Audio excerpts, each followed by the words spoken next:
நீ நான் அரசாங்க சம்பந்தப்பட்ட அத்தனை பேரும் வேலை பார்க்கிறோமோ வேலை பார்க்கலையோ மாசம் 1ஆம் தேதி சம்பளம் வாங்குறோம். அது எப்படி வருதுன்னு தெரியுமா? நாட்டுக்காக மக்கள் கஷ்டப்பட்டு கட்டுற வரி பணம் தான் அது.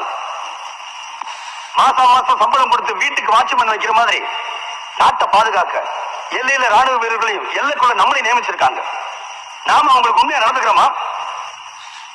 கார்கில் நடந்த போர்ல தான் கடமையை நிறைவேற்ற உயிரை விட்ட ராணுவ வீரர்களுக்காக இந்தியாவுல மூணு முடுக்குல இருக்கிற 90 கோடி மக்களும் கண்ணீர் விட்டாங்க. அவங்களோட நல்வாழ்வுக்காக கோடிக்கணக்கில் பணத்தை கொட்டி வச்சாங்க. போலீஸ்காரன் செத்தானா ஒருத்தராவது கண்ணீர் வெடிக்கிறானா? தெரியாம தான் கேட்கிறேன், கண்ணீர் வெடிக்கிறானா?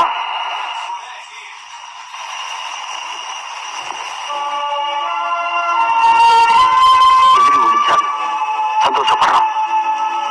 இந்த நிலைமை மாறணும். நமக்காகவும் கண்ணீர் வடிக்கணும்.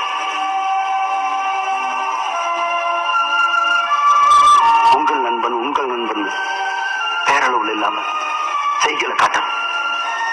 குற்றவாளி பிற்பாக்கில் அடிக்கிறவன் இருந்தாலும் ஆர்கே சாமி மாதிரி பெரிய பிசினஸ் மேன் இருந்தாலும் சட்டப்படி நடவடிக்கை எடுக்கணும். அப்பதான் இந்த மக்கள் மத்தியில நமக்கு மரியாதை கிடைக்கும்.